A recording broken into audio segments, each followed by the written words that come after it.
Good morning, and welcome to another edition of Meet Your Neighbor on Park Bench. Today we are meeting Stephen from Bryan Memorial Gallery in Jeffersonville, Vermont.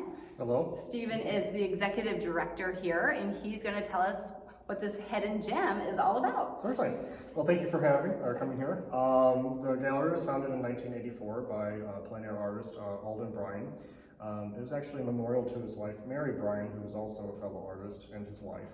She passed away in 1978, and then after he passed in 2001, and then became the Bryan Memorial Gallery. We are a nonprofit gallery. We're a members-based gallery with the purpose to provide space for emerging and established New England landscape artists, while also providing accessible fine art to the rural community and surrounding communities, as well as educational programs such as workshops, musical programs, lectures, things of that nature. And we've been doing that continuous since 1984. Wow. Yes. Wow. Yes. So you're hidden right in the center of Jeffersonville. We are, like yes. Cambridge, Vermont, Jeffersonville. Yes. Do you get a lot of visitors here? We do. You know, a lot of people come in for the first time going, I had no idea this was here. I hear that a lot, especially from residents. You know, we are off the beaten path. For over 100 years, Jeffersonville has been a mecca for plein air artists throughout basically the world. Like a few years ago, we had a large group of Russians come up to paint over the winter. And every winter, we still have what's called a winter rendezvous, where a large painters come all over to paint during that time, in addition to the rest of the season.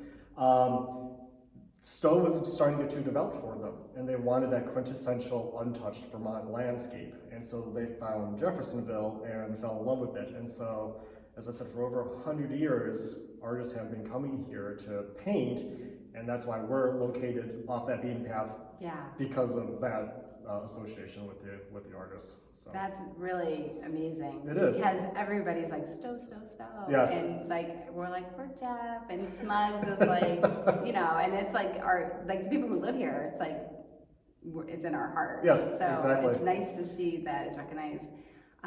So where are some of these artists from? Do you have local artists as well? We do have local artists. Eric Tobin's one that shows regularly.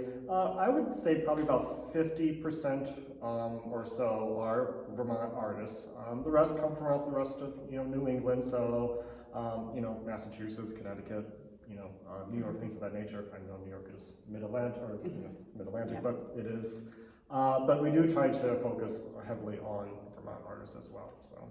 And then you mentioned it's mostly landscape. Yes, so we are a landscape-focused gallery. Okay, and so everything in here, is it for sale? Yes. Or is it borrowed? Does it rotate into other exhibits? Certainly. So we hold about 8 to 10 exhibits a year, lasting about a couple months each. Right now, this is Tell Us a Story.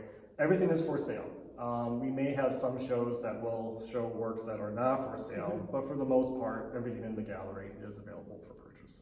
Who is your ideal visitor coming into this gallery space? Oh gosh, honestly, it's everyone. We want people to bring their families in to appreciate the art, and we want those collectors to come in. We tried to, what's the word I'm looking for? We tried to have something for everyone.